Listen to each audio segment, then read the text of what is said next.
All right. As I mentioned, my name is Ellie Moore. I am Director of Grant Making and Strategic Communications here at the Community Foundation, and I just want my team to intro themselves here quickly for you. So we've got two of our teammates on the call today, Julie Yoder and Cassie Krippus. If you want to unmute, welcome. I'll go first. Go for it. Oh, hi, I'm Julie Yoder, and I started with the Community Foundation in September. So I went through the grants process last year, but it was kind of a blur because Shirley helped me. So this year I'm looking forward to working with everyone and learning more about it. Hi, everybody. I'm Cassie Krippus. I'm the administrative coordinator here at the office. Nice to see all your faces. Perfect. Thank you, team. And Nick, will you introduce yourself? Yeah, hey everyone, Nick Hatz. I'm the grants chair at CFJC and looking forward to another round of supporting community. And repping your shirt today, nice work. I know. We also have Paula Weigel and Jamie Watts on the call who are on our board. They're part of our grants committee as well. So thanks for joining, you guys. If everyone could throw in the chat for me your name, the organization that you're representing, and then I believe my prompt was one word that describes your work. I have faces in front of my screen, so I can't see my slides, but I'm pretty sure that's what I put. If you can throw those in, that'd be great. That just helps us know who's on the call today, who you're representing. Perfect. See them starting to come through. Welcome, welcome.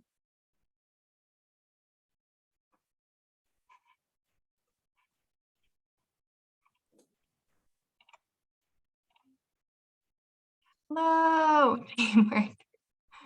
I love that.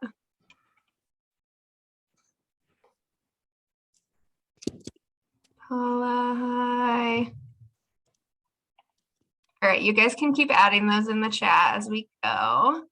Keep popping up. Oh, Patty reading is nice. It's a beautiful day outside to do that outside too.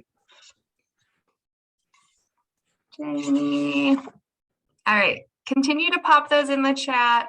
So name, org, and a word to describe your work, and we will move right along. Alrighty, so our agenda today looks something like this. We'll walk through our purpose, the eligibility, so requirements to apply, our process and timeline, which has shifted just a little bit this year, so we'll go through that. We'll do a walkthrough of the online grants portal itself, so just a brief overview of kind of how that system looks and some tips for you there, and then have time for Q&A here at the end. So that's what we'll go through.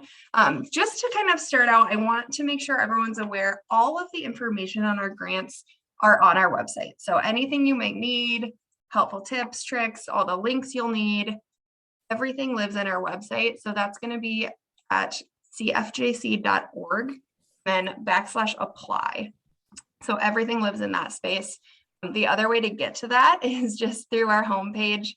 This kind of slider at the top with the photo of this band. That's a grant photo from a couple of years ago. That will link directly to the grant page, and so will this top tab called granting. So if you click on that top tab, there's a 2022 drop-down menu, so you can check out everything there. So that's where things live, resources live there. Let me know if you have issues getting into anything, or there's something you're not seeing on the website that you want, and I can help you with that. So our purpose, the purpose of our community grants are really just to provide financial support to our Johnson County nonprofits. So that's nonprofits that either are located in Johnson County or significantly serve Johnson County. So there's kind of a little gray area there, right, with what significantly serves means. We do have some guidelines on our end. So if you're wondering about that, let me know. We can have a chat and figure out if your organization applies. From what I'm seeing in the chat, I think most of you are located in Johnson County, so it shouldn't be an issue. We do have two different types of applications. So we have program support applications and operating support applications. I'll go through the difference between those in just a minute, but you are required to choose one of those and only submit one application on behalf of your org. And then our max award amount is $10,000. So good to know as you scope kind of what proposals you might be interested in applying. Our max is going to be 10 for this year.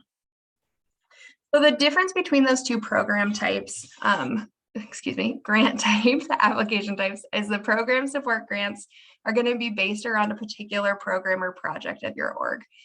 So that's kind of easy to think about, right? Generally, what you usually apply for grants for is this program piece. So it'll be, you know, a specific after-school program you run, or you may have a specific need for technology, that kind of thing, something that's a one-off program or project that you're doing. We do have 6 focus areas, so you'll be kind of required to choose which focus area you fit in. Again, if you have questions about that, let me know. For the most part, it's pretty easy to tell where you might fit, but do let me know if you have questions about that or want to kind of see where it might be best to apply. Operating support, on the other hand, is general support of your organization. So really based on, you know, what is your mission? How can we help you to do that?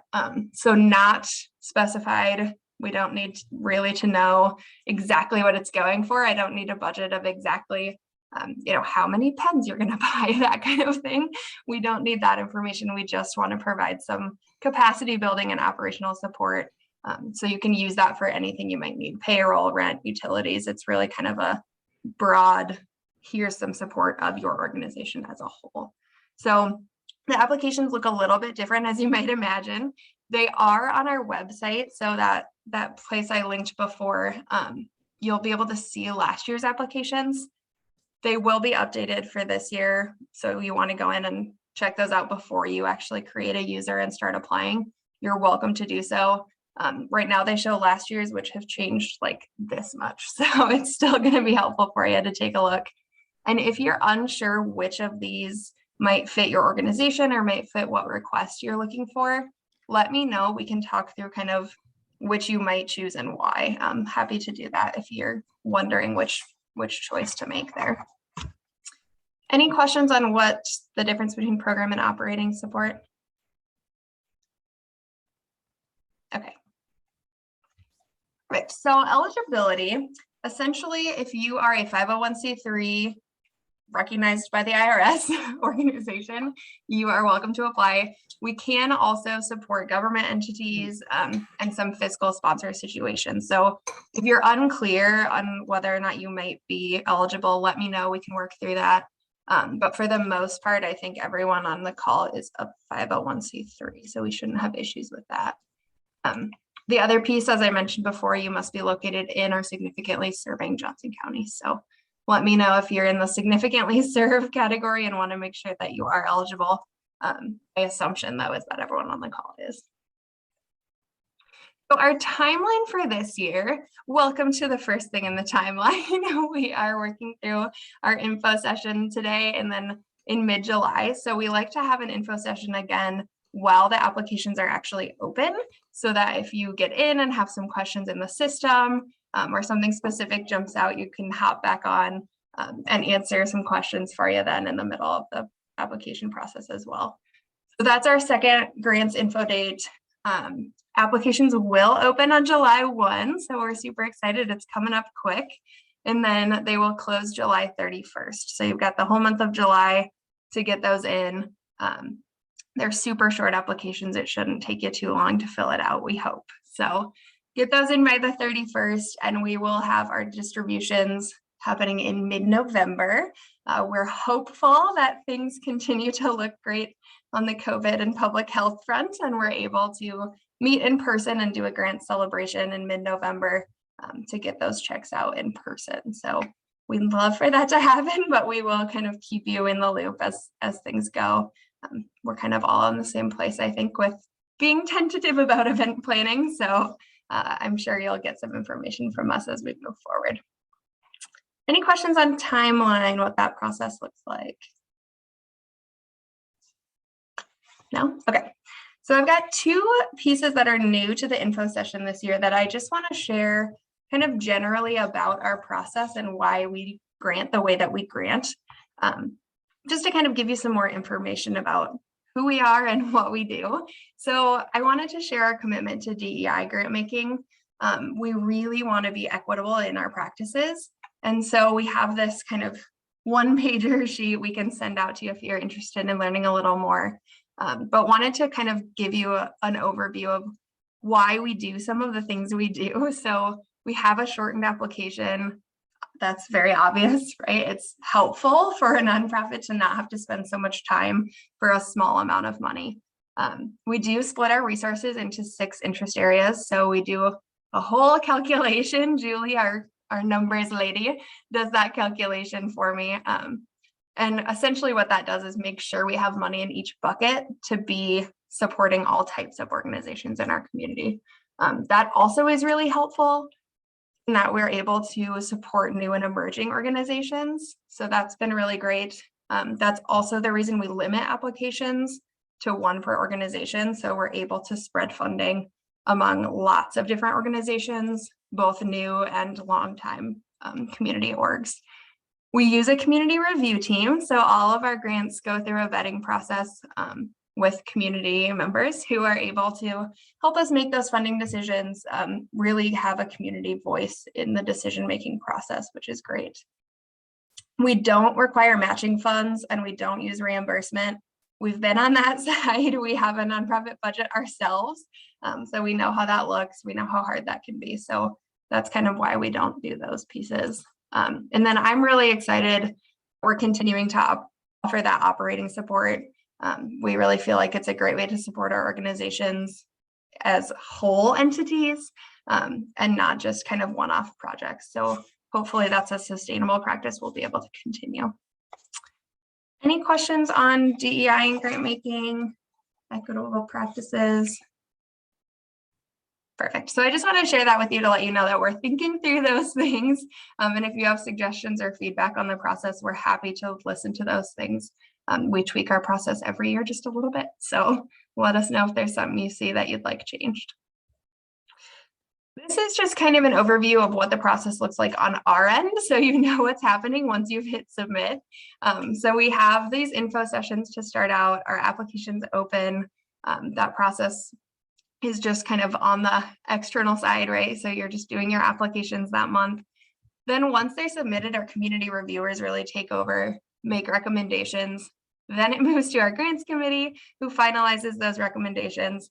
And then our board of directors approves the recommendation. So it goes through kind of 3 phases once it leaves your submit button to us before you'll get kind of that award or decision email.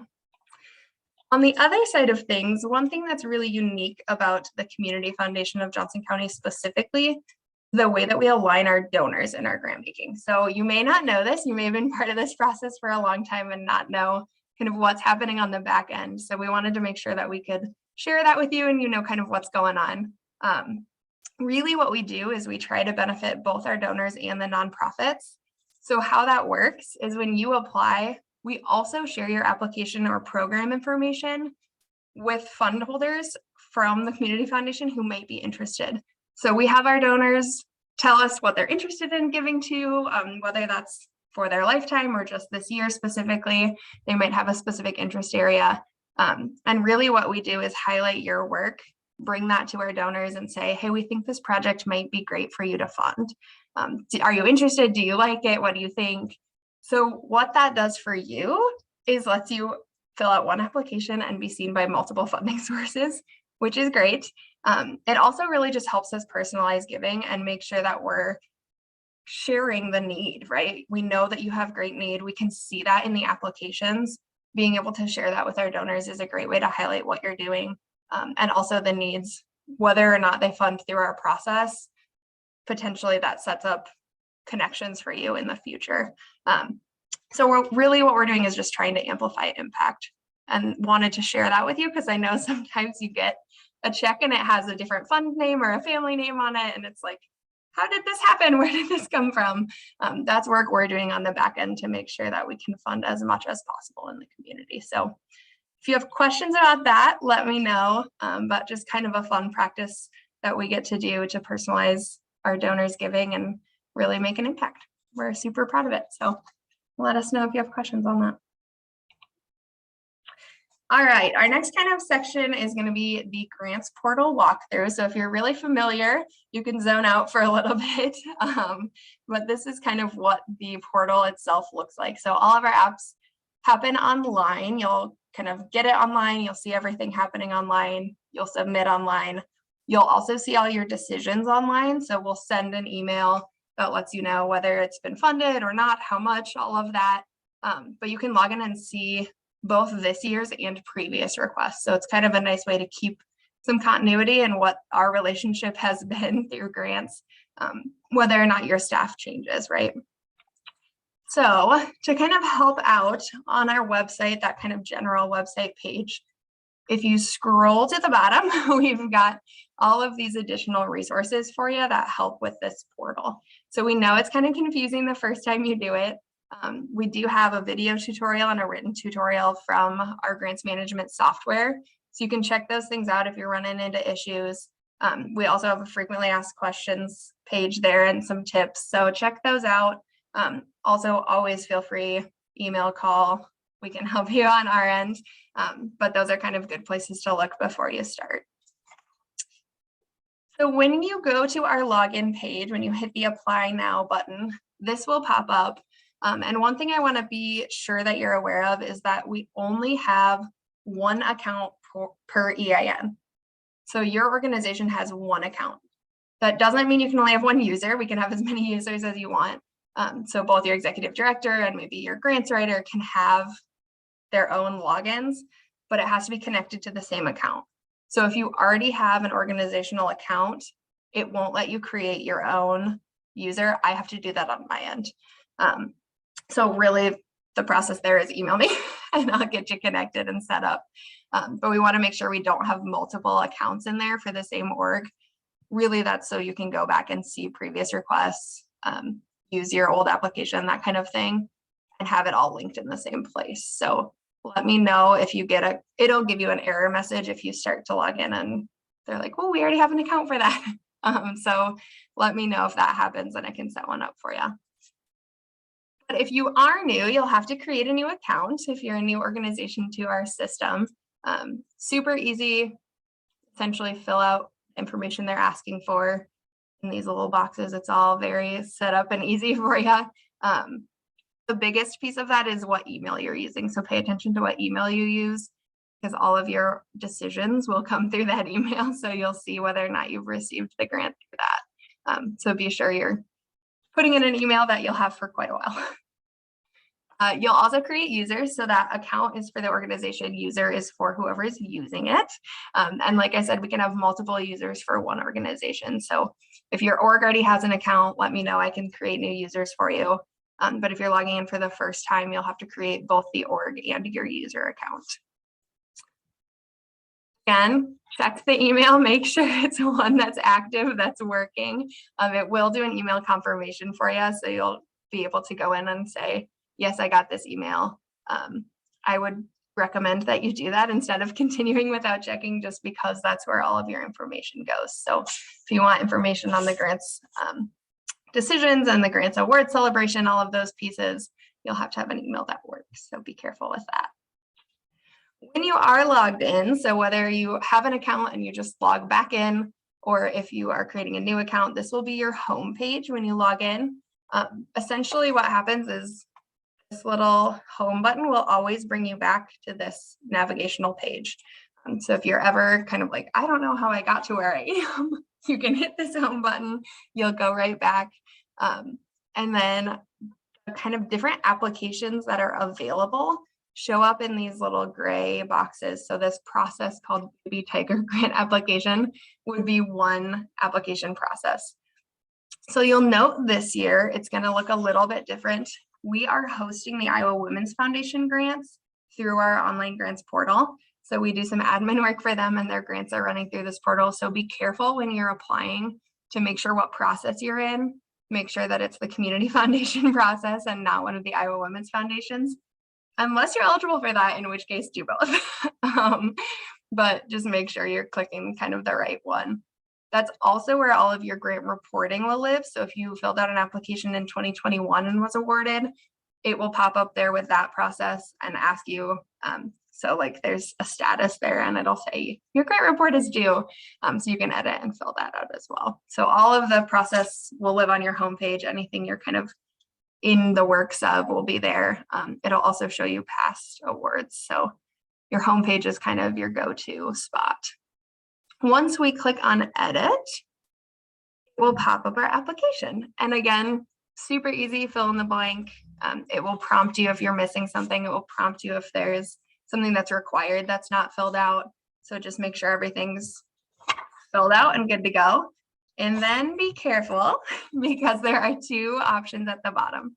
So there's save application and submit application.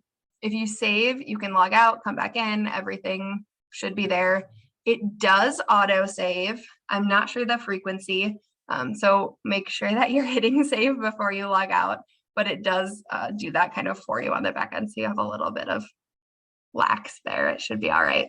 But make sure you're hitting save. And then when you are fully ready and everything is complete, you can submit. Unfortunately, it does not let us revert the application. So if you've hit submit, that is it. That's the end. You can't have it back. I can make some edits on my end, but once you've submitted, it's done. So be sure that you're hitting save before you log out instead of submit. All right.